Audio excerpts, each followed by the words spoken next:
The country of the mice. Once upon a time, there was a king who ruled over a large tract of country where a great number of mice lived. Generally, the mice were very prosperous and had plenty to eat, but it happened one year that the crops of the country were very poor. The mice, who subsisted chiefly on the spare grains left after the harvest, found their stores running short before the end of the winter. The king of the mice decided to petition the king of the country to lend them the grain they required, on the condition that they would repay the whole amount the following year.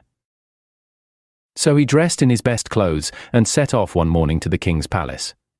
When he reached the palace door, the doorkeeper asked where he was going. "Oh," replied the mouse, "I wish to see the king of the country, as I have a petition to make to him." When the king heard that a mouse wanted to see him, he was very much amused and ordered the little animal to be admitted. The mouse entered the king's presence, walked slowly up the hall of audience, and presented a little silk thread to the king, instead of the usual ceremonial scarf. "Good morning, brother mouse," said the king. "What can I do for you?" "Oh, king," replied the mouse, "you must know that this year our crops have fallen short, and we are threatened with a famine unless we can borrow sufficient grain to carry us through the winter. So I, the king of the mice, have come here to ask if you can help us in this matter. If you can lend us the grain we require, we will repay you faithfully with interest at the next harvest." "Well," said the king, "how much grain do you need?" "I think we shall require one of your big barns full," said the mouse. "But," said the king, "if I were to give you a barn full of grain, how would you carry it away?" "Leave it to me," said the mouse. "If you will give us the grain, we will undertake to carry it off." So the king agreed to present the mice with one of his great granaries full of barley, and ordered his officers to throw open the doors and let the mice carry away as much as they wanted. That night, the king of the mice summoned all his subjects, and to the number of many hundreds of thousands, they invaded the barn. Each one picked up as much grain as he could carry in his mouth, on his back, and curled up in his tail. When they had all finished, the barn was empty, and not a single grain of barley was left. The next morning, when the king went out to look at his barn, he was astonished to find that the mice had emptied it so effectively. He conceived a high opinion of their powers, and when the following spring, the king of the mice redeemed his promise by repaying with interest the loan he had taken, the king saw that they were trustworthy as well as clever. Shortly after this, the king of the country went to war with a neighboring kingdom on the opposite side of the river, forming the frontier between the two countries.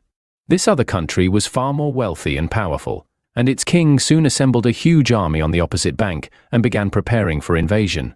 When the mice heard what was happening, they were distressed, fearing that if the enemy entered their country and destroyed their friend the king, they would suffer considerable hardships under a strange ruler. So the king of the mice set out again to visit the king of the country, and when he reached the palace, he demanded an interview with his majesty. This was at once granted, and finding the king looking very depressed, he addressed him as follows. "I have come to you a second time, O king, to see whether I can be of any use to you. The last time I was here, you did me and my people a great favor, for which we shall ever be grateful. If it is now in our power to assist you in any way, we shall be very glad to do our best." The king, in spite of his grief, was much amused on hearing these words from the mouse.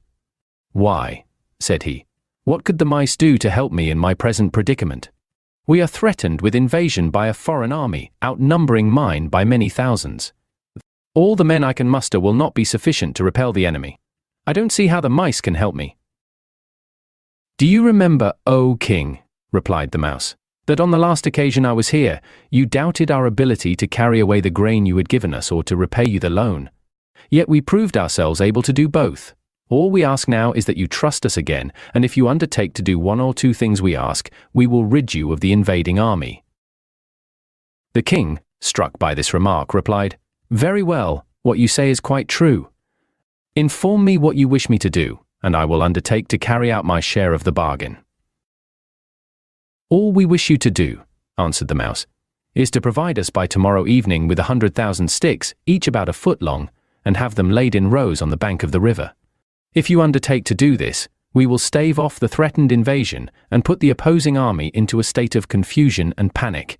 And if we succeed, we will ask you to safeguard us against the two principal dangers which threaten the existence of the mice in your country." "I will gladly do what I can," replied the king, "to safeguard you against these dangers if you tell me how to proceed." "The two dangers," continued the mouse, "are flood and cats.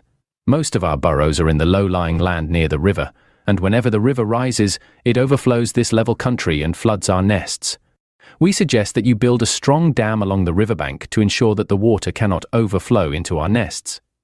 As for the cats, they are always our persecutors, and we ask you to banish them altogether from your kingdom." "Very well," replied the king.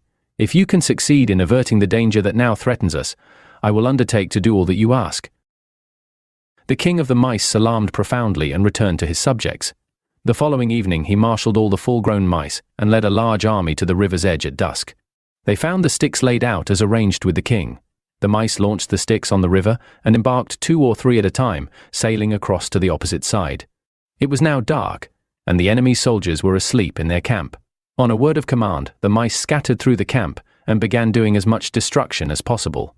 Some nibbled at the bowstrings and slings of the soldiers' muskets. Others gnawed the slow match and fuses. Others bit off the clothes and pigtails of the sleeping men. Tents, stores, grain and provisions were soon reduced to shreds or scattered in confusion.